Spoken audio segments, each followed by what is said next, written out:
epic championship match. Darren, can you help me out? Nadal is serving here. First set is where we're picking it up, and it's at 3-all. Yeah, first 4 or 5 games, I thought Nadal was playing the slightly better tennis, and Federer came out. And the one tactic that he used early that surprised us all was he wasn't coming over his backhand at all. No topspin. He was hitting it flat and hard, and he got the first break, and he won that first set. And then early in the second set, a quick break for Rafa. That was the tone of the first 4 sets. Somebody gets an early break, and all of a sudden he started to misfire a little bit, and Rafa finally found his game. But then we got to the third set, and it was Fed that jumped out to the quick break. Yeah, he found his forehand again, his movement. He started to really jump on this inside-out forehand and attack the Nadal forehand. And once he got that early break, he relaxed, and he ran through the third set pretty comfortable. Those 3 aces on the 3 break points to start that third set I thought were huge.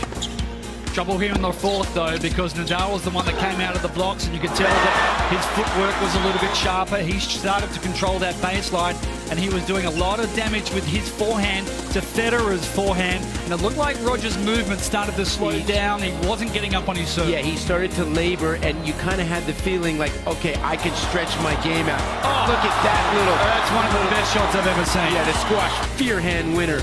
And early in the 5th set, you really felt like Rafa was starting to stamp his approval on this match.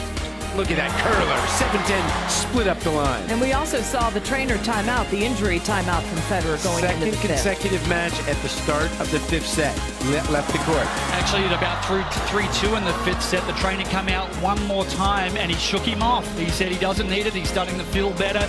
And you could see that Federer, it was like he closed his eyes and put himself into autopilot. And the last 5 games just came to him so naturally. He found his serve, he found that backhand again, and he did what Federer does. He started floating around the baseline, and he made things look easy. A challenge on match point. This was destiny. Yeah, this was like cruel, you know, in or out. But having to save the break points at 15-40, I thought his first serve, when he was making it, was larger than charge. But he played his style of being aggressive and staying out of long points.